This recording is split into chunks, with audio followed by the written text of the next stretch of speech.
2024లో NDA ప్రభుత్వం అధికారంలోకి వచ్చిన తర్వాత అనేక పరిశ్రమలు, అనేక ఐటీ కంపెనీలు గౌరవ నారా లోకేష్ గారు, విద్యాశాఖ మంత్రులు మరియు ఐటీ మినిస్టర్ గారు వీళ్ళ ఆధ్వర్యంలో ఇండిపెండెన్స్ వచ్చిన తర్వాత భారతదేశంలో ఏ రాష్ట్రం సాధించలేని ఒక భారీ ఇన్వెస్ట్మెంట్ అనొచ్చు దాన్ని, లేకపోతే లక్షల మందికి, కోట్లాది మందికి ఉపయోగపడే ఓ ప్రాజెక్ట్ అనొచ్చు, ఎంతో మంది భవిష్యత్తుని, లక్షల మంది ఎంప్లాయీస్ ని, లక్షల మంది విద్యార్థుల్ని నిర్దేశించే ప్రాజెక్ట్ అనొచ్చు గూగుల్ డేటా సెంటర్. 1,40,000 కోట్లు మన రాష్ట్రానికి వైజాగ్ లో పెట్టడానికి ముందుకు వచ్చారంటే ఇతర రాష్ట్రాలు తమిళనాడు గాని, కర్ణాటక గాని వాళ్ళు ఉడికిపోతున్నారు. మేమెందుకు తీసుకురాలేకపోయాం, అది ఆంధ్రాకి ఎందుకు పోయిందంటే ఆంధ్రాలో ఒక విజనరీ లీడర్ ఉన్నాడు, భవిష్యత్తు తరాలకి దిశానిర్దేశం చేయగలిగే ఒక నాయకుడు ఉన్నాడనే ఒక నమ్మకంతో మాత్రమే ఈరోజు గూగుల్ సంస్థ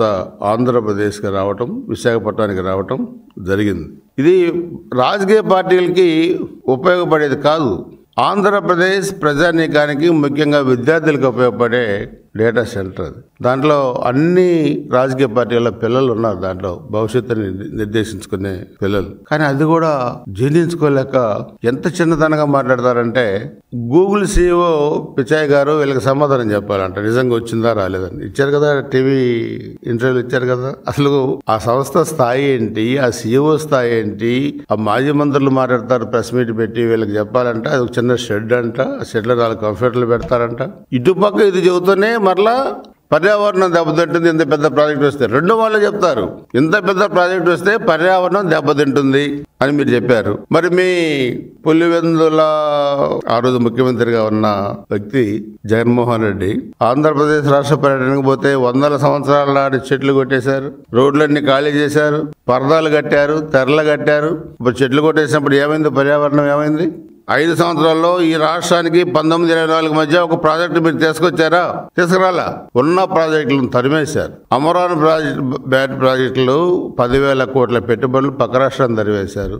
జాకీ లాంటి సంస్థలు వెళ్ళిపోయినాయి. కియా సంస్థలను బెదిరించి పంపించి ఏర్పాట్లు చేశారు. ఫిష్ మార్కెట్లు పెట్టండి, మటన్ మార్కెట్లు పెట్టండి, చికెన్ మార్కెట్లు పెట్టండి, ఇవే మీ భవిష్యత్తు నిర్దేశిస్తాయని చెప్పి వీటిని కంపెనీలుగా చూపించే దౌర్భాగ్యమైన పరిస్థితి 1924 మధ్య ఉంటే, ఈరోజు అనేక కంపెనీలు మన రాష్ట్రానికి వస్తా ఉంటే, గతంలో చాలా వచ్చినాయి, ఈ సంవత్సరం 4 నెలల్లో గూగుల్ రాకతో ఇంకా ఎలాంటి కంపెనీలు వస్తాయో, ఆంధ్రప్రదేశ్ భవిష్యత్తు ఏ విధంగా మారుతుందనే ఒక ఆందోళన వైసీపీలో కనపడతా ఉంది.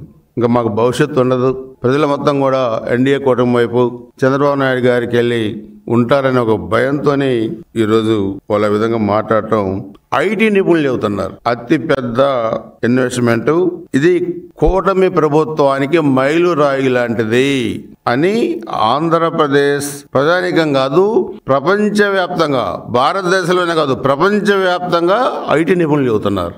ఇది ఎలా వచ్చింది, ఆంధ్రప్రదేశ్కి ఎలా తీసుకొచ్చారనేది ఈరోజు భారతదేశంలోని మిగతా రాష్ట్ర ప్రభుత్వాలు కూడా చర్చించుకుంటున్నాయి. ప్రపంచవ్యాప్తంగా ఐటీ నిపుణులు కూడా చెబుతున్నారు. అందుకే ఈ మారీచ కుట్రలు ఎన్ని పన్నినా ఆంధ్రప్రదేశ్ ప్రగతి, ఆంధ్రప్రదేశ్ లో అభివృద్ధి ఆగదు, ఆగబోదు అని ఒక సంతోషంతో నిన్న గతంలో ఎన్నడూ లేని విధంగా దీపావళి వేడుకలు జరుపుకున్నారు ఆంధ్రప్రదేశ్ ప్రజానీకం.